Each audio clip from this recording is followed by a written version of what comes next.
আসসালামু আলাইকুম। অবিরাম বাংলা সংবাদে সবাইকে স্বাগত জানাচ্ছি ফাতিহা শাফি। শুরুতেই বিআরবি কেবলস সংবাদ শিরোনাম। সুপার সাব মেরিনোর গোলে বেলজিয়ামকে হারিয়ে বিশ্বকাপের সেমিতে স্পেন, রাতে লড়বে ইংল্যান্ড, নরওয়ে, কাল সকালে আর্জেন্টিনার প্রতিপক্ষ সুইজারল্যান্ড।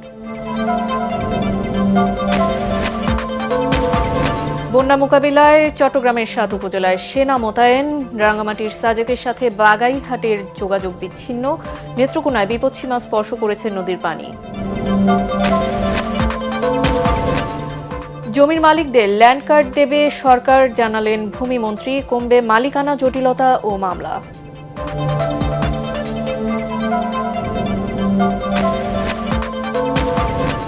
এবং অগাস্ট সেপ্টেম্বরে ডেঙ্গু পরিস্থিতি ভয়াবহ রূপ নেওয়ার আশঙ্কা, প্রতিরোধে আগাম প্রস্তুতি নেওয়ার পরামর্শ জনস্বাস্থ্য বিশেষজ্ঞদের।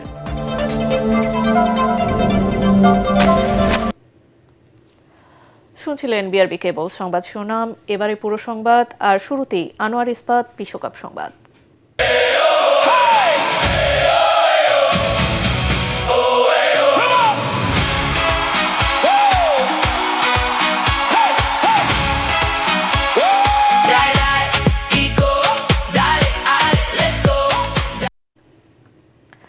রাউন্ড অফ 16 এর মতো কোয়ার্টার ফাইনালেও স্পেনের ত্রাতা হয়ে মাঠে নামেন সুপার সাব মিকেল মেরিনো। শেষ সময়ে তার দেয়া গোলে বেলজিয়ামকে 2-1 ব্যবধানে হারিয়ে বিশ্বকাপের সেমি ফাইনালে উঠল স্পেন। শেষ চারে তাদেরকে লড়তে হবে ফ্রান্সের বিপক্ষে। লস অ্যাঞ্জেলসের সোফি স্টেডিয়ামে ফাবিয়া রুইজের গোলে পিছিয়ে পড়ার পর ম্যাচে সমতা ফেরান বেলজিয়ামের চার্লস ডি ক্যাটলার। পরাগার মানের রিপোর্ট। জেতার কৌশল স্পেনের এই দলটির বেশ জানা। 2 বছর আগে ইউরো জেতার কৌশল কাজে লাগিয়েই বেলজিয়ামকে বিদায় করে বিশ্বকাপের সেমিফাইনাল উঠে গেল রদ্রি, ইয়ামাল, ওইরাজাবালরা। আর শেষ চারে তাদের অপেক্ষায় প্রিয় প্রতিবেশী ফ্রান্স। জয়ের নেশা থাকলেও শুরুতেই দুই দলের আক্রমণে কোনো ধার ছিল না। এমনি এক অগোছালো আক্রমণে দানি অলমো বেলজিয়ামের গোলবারের শট নেন। থিবো কর্তোয়া দুর্দান্তভাবে তা প্রতিহত করলেও জোরালো এক শটে ফিরতি বল জালে জড়িয়ে স্পেনকে লিড এনে দেন ফেবিয়ান রুইজ। চাপের মধ্যে ভেঙে পড়া নয়, বরং কাউন্টারে স্প্যানিশদের পরাস্ত করার কৌশল কাজে লাগায় বেলজিয়াম। টিমোথি কাস্তানিয়ের ক্রসে মাথা ছুঁয়ে দ্য রেড ডেভিলদের সমতায় ফেরান চার্লস ডি ক্যাটেলার। চলতি বিশ্বকাপে এই প্রথম গোল হজম করল স্পেন। 1-1 গোলের সমতায় থেকে বিরতিতে যায় দুদল। বিরতি থেকে ফিরে বেলজিয়ামের সীমানায় আক্রমণের পর আক্রমণ করতে থাকে লা রোজারা। দুর্দান্ত খেলতে থাকা ওয়ান্ডার কিড লামিনে ইয়ামাল এবং ওইরাজাবালকেও বঞ্চিত করেন থিবো কর্তোয়া। ডেডলক ভাঙতে পাউ কুবার্সি 25 গজ দূর থেকে বেলজিয়ামের গোলবারে আচমকা শট নেন। বদলি গোলকিপার সেনে লেমেন্স ঠেকিয়ে দিলেও বলটি নিয়ন্ত্রণে রাখতে পারেননি। দৌড়ে এসে মিকেল মেরিনো লুইস ডি লাফুয়ান্তের দলকে 2-1 ব্যবধানে এগিয়ে দেন। আগের ম্যাচেই পর্তুগালের বিপক্ষে বদলি হিসাবে নেমে জিতিয়েছিলেন, এবারও দলকে জেতালেন মেরিনো। পুরো ম্যাচে স্পেনের আধিপত্য থাকলেও বেলজিয়াম পাল্টা আক্রমণে গিয়ে খেলাটাকে জমিয়ে তুলে স্প্যানিশদের চাপে ফেলেছিল। পরে অবশ্য সেই চাপ জয় করে শেষ চারে জায়গা করে নেয় 2010 সালের বিশ্ব চ্যাম্পিয়নরা। পরাগার মান, এটিএন বাংলা। এবার অন্য প্রসঙ্গ। চট্টগ্রামে উজান থেকে নেমে আসা পাহাড়ি ঢল ও টানা ভারী বৃষ্টিতে সৃষ্ট বন্যায় এখনও 4 লাখ মানুষ পানিবন্দী। পরিস্থিতি মোকাবিলায় জেলার 7টি উপজেলায় সেনাবাহিনী মোতায়েন করা হয়েছে। আইএসপিআর এর তথ্য অনুযায়ী বাংলাদেশ সেনাবাহিনীর 10 ও 24 পদাতিক ডিভিশনের সদস্যরা দুর্গত এলাকায় অনুসন্ধান, উদ্ধার ও ত্রাণ কার্যক্রম চালিয়ে যাচ্ছেন। এদিকে রাঙ্গামাটিতে টানা বৃষ্টি ও পাহাড়ি ঢলে বন্যা ও পাহাড় ধসে জনজীবন বিপর্যস্ত হয়ে পড়েছে। বহু মানুষ এখনও পানিবন্দী রয়েছেন। সাজেক বাঘাইহাট সড়কের মাচালাং এলাকায় পানি ওঠায় সড়ক যোগাযোগ বিচ্ছিন্ন হয়েছে। জেলা প্রশাসন উদ্ধার ও ত্রাণ কার্যক্রম পরিচালনা করছে। বান্দরবানের সাথে সারা দেশের যোগাযোগ এখনও বিচ্ছিন্ন রয়েছে। অন্যদিকে নেত্রকোনার কলমাকান্দা উপজেলার উপতাখালী নদীর পানি বৃদ্ধি পেয়ে বিপদসীমা স্পর্শ করে প্রবাহিত হচ্ছে। পানি উন্নয়ন বোর্ড জানিয়েছে, জেলার প্রধান সবকটি নদ নদীর পানি ক্রমান্বয়ে বাড়ছে।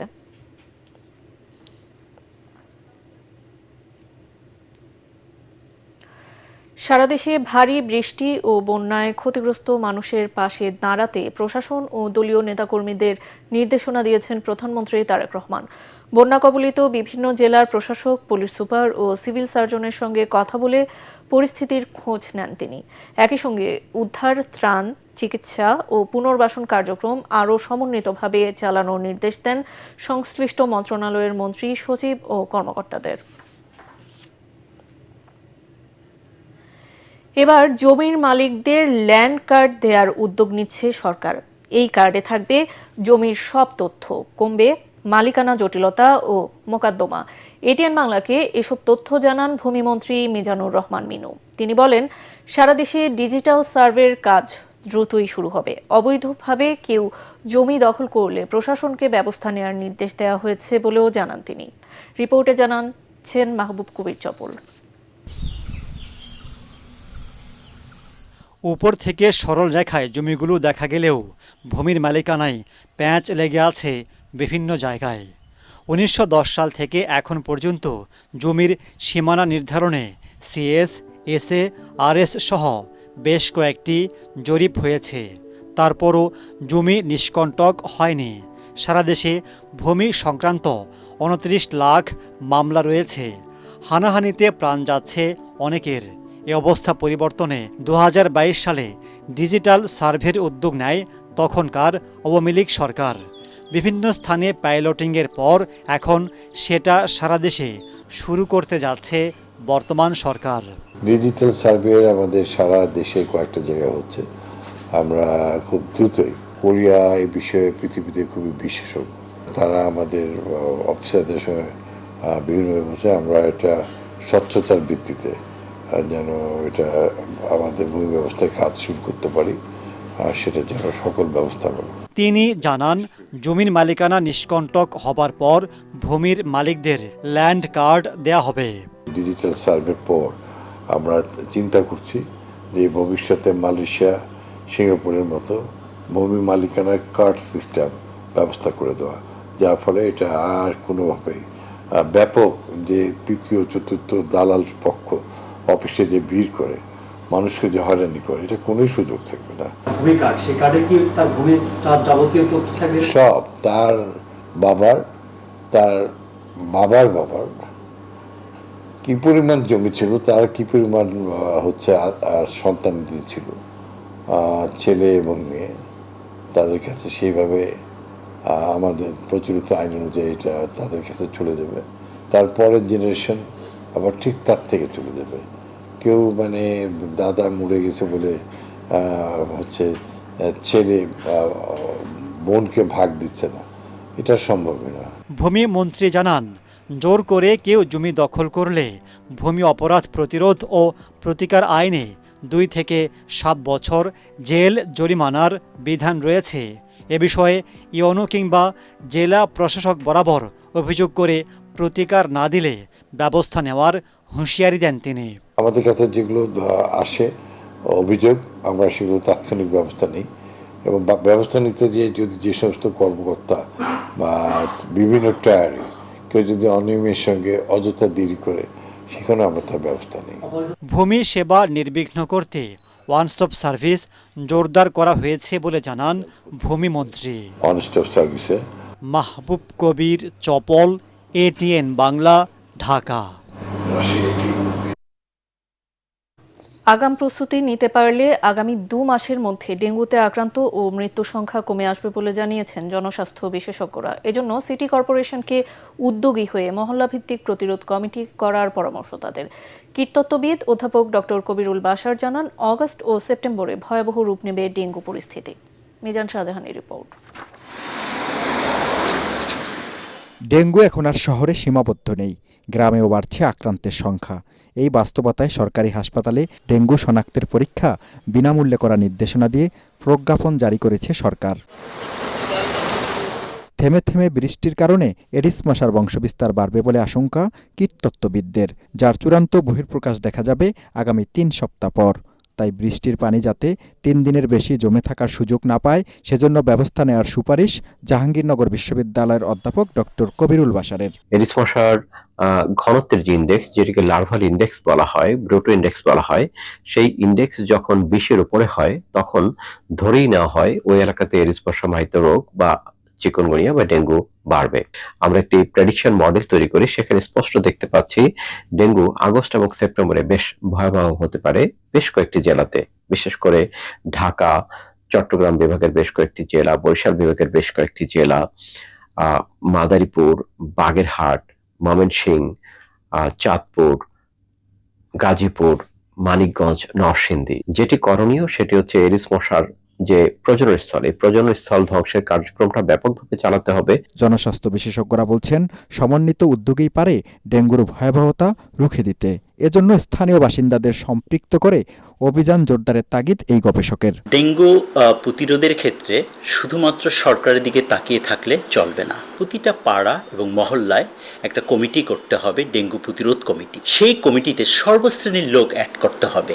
একই সাথে সিটি কর্পোরেশনের যারা প্রতিনিধি থাকেন তাদেরকেও অ্যাড করতে হবে। আমাদের নিজেদের ঘর থেকে যদি আমরা পরিষ্কার পরিচ্ছন্ন অভিযান চালাই এবং মহল্লা যদি অভিযান চালাই, তাহলে পুরা মহল্লা এবং আশেপাশে সব জায়গায় পরিষ্কার থাকবে। এডিস মশা জমে থাকা সব ধরনের পানিতে বংশবিস্তার করে। পানি জমা বন্ধ করতে খোলা স্থানে পড়ে থাকা সব পাত্র অপসারণ ও মশা মারতে কার্যকর ঔষধ আমদানির পরামর্শ বিশেষজ্ঞদের। মিজান শাহজাহান, এটিএন বাংলা, ঢাকা। দর্শক, ঢাকা মেডিকেল কলেজ ক্যাম্পাসে ডিএমসি ডে 2026 ও বৃক্ষরোপণ কর্মসূচির উদ্বোধনী অনুষ্ঠানে আছেন প্রধানমন্ত্রী তারেক রহমান। সরাসরি চলে যাচ্ছি সেখানে।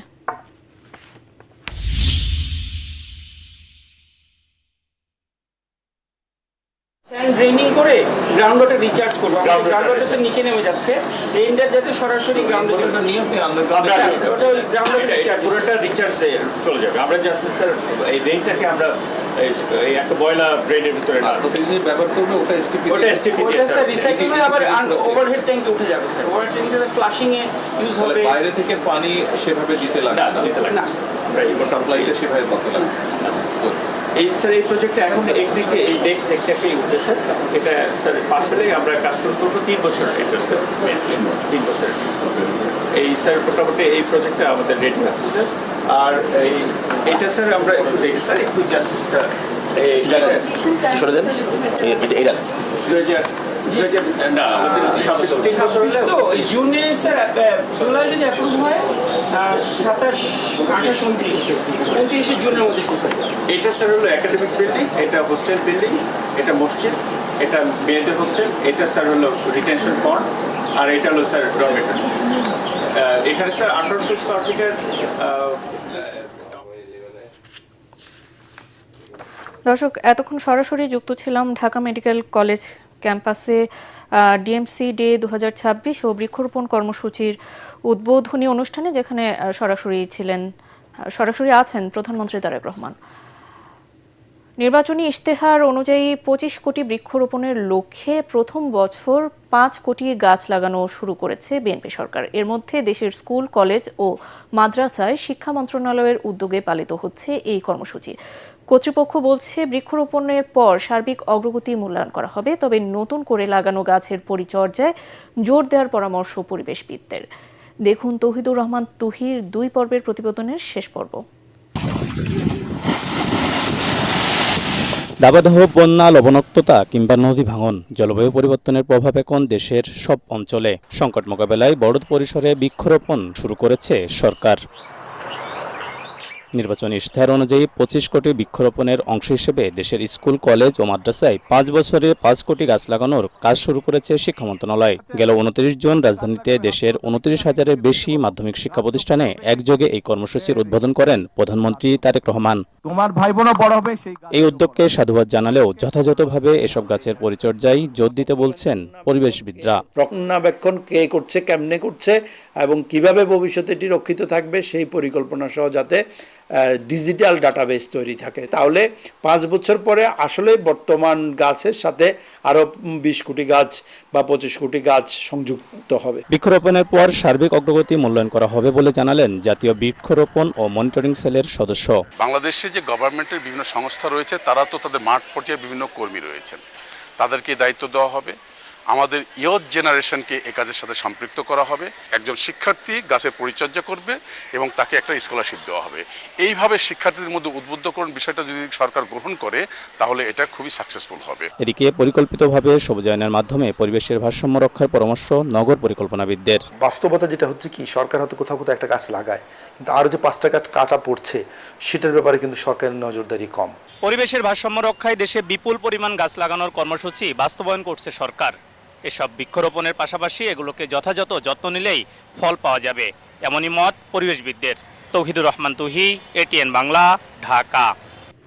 রাজধানীর ইস্কাটনের বিয়াম অডিটোরিয়ামে অনুষ্ঠিত হয়েছে এজেএফপি স্টার অ্যাওয়ার্ড 2026। দেশের বিনোদন সাংবাদিক ও শিল্পী কলাকুশলীদের সংগঠন artist journalist foundation of Bangladesh AJFB আয়োজিত এই অনুষ্ঠানে চলচ্চিত্র, টিভি নাটক, সঙ্গীত, নৃত্য, বিজ্ঞাপন, সাহিত্য, শিল্প ও সাংবাদিকতা সহ বিভিন্ন ক্ষেত্রে অবদান রাখা গুণীজনদের সম্মাননা দেওয়া হয়। অনুষ্ঠানে বিশেষ সম্মাননা দেওয়া হয় এটিএন বাংলা ও এটিএন নিউজের চেয়ারম্যান ডক্টর মাহফুজুর রহমান এবং এটিএন বাংলার অনুষ্ঠান উপদেষ্টা তাশিক আহমেদকে। এছাড়া উপস্থাপনায় ভাবনা আহমেদ, সংবাদ পাঠে এটিএন বাংলার অনামিকা হাসান পুনম, এটিএন নিউজের মারিয়া শিমু এবং রিপোর্টিংয়ে সম্মাননা পান এটিএন নিউজের রিপোর্টার শারমিন রেহা। এজেএফপির সভাপতি ফারুক হোসেন মজুমদারের সভাপতিত্বে আয়োজিত অনুষ্ঠানে সংগঠনের সাধারণ সম্পাদক ও চিত্রনায়ক নীরব হোসেন সার্বিক দায়িত্ব পালন করেন। আন্তর্জাতিক সংবাদ।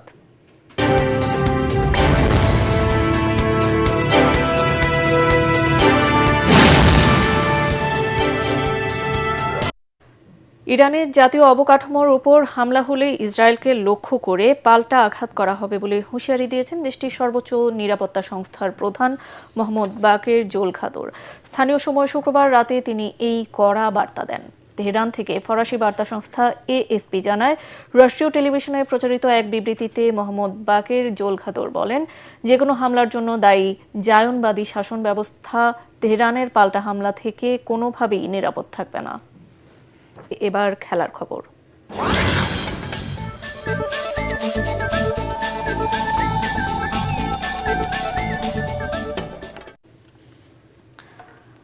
জিম্বাবুয়ের বিপক্ষে ওয়ানডে সিরিজে হোয়াইট ওয়াশের লজ্জা এড়ানোর মিশন বাংলাদেশের। হারারেতে দুপুর 1:30টায় শুরু হবে সিরিজের তৃতীয় ও শেষ ম্যাচ। দীর্ঘ 25 বছর পর জিম্বাবুয়ের কাছে হোয়াইট ওয়াশের চরম লজ্জায় পড়তে যাচ্ছে বাংলাদেশ। 2001 সালে বাংলাদেশকে শেষবার ওয়ানডে সিরিজে ধবল ধোলাই করেছিল জিম্বাবুয়ে। স্বাগতিকদের মাটিতে যাচ্ছে তাই পারফরমেন্সের ধারাবাহিকতা ধরে রেখেছে সফরকারীরা। এবার সফরের টেস্টে ইনিংস ব্যবধানে পরাজয়ের পর টানা 2 ওয়ানডেতে হেরেছে বাংলাদেশ। তার উপর ইনজুরির কারণে খেলা হচ্ছে না অভিজ্ঞ পেসার মোস্তাফিজুর রহমানের।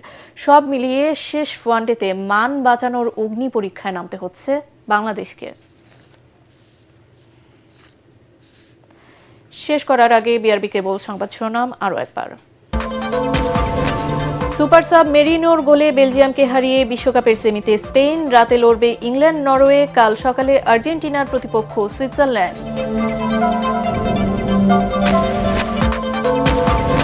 বন্যা মোকাবিলায় চট্টগ্রামের 7 উপজেলায় সেনা মোতায়েন। রাঙামাটির সাজেকের সাথে বাঘাইহাটের যোগাযোগ বিচ্ছিন্ন। নেত্রকোনায় বিপদসীমা স্পর্শ করেছে নদীর পানি। জমির মালিকদের ল্যান্ড কার্ড দেবে সরকার, জানালেন ভূমিমন্ত্রী। কমবে মালিকানা জটিলতা ও মামলা।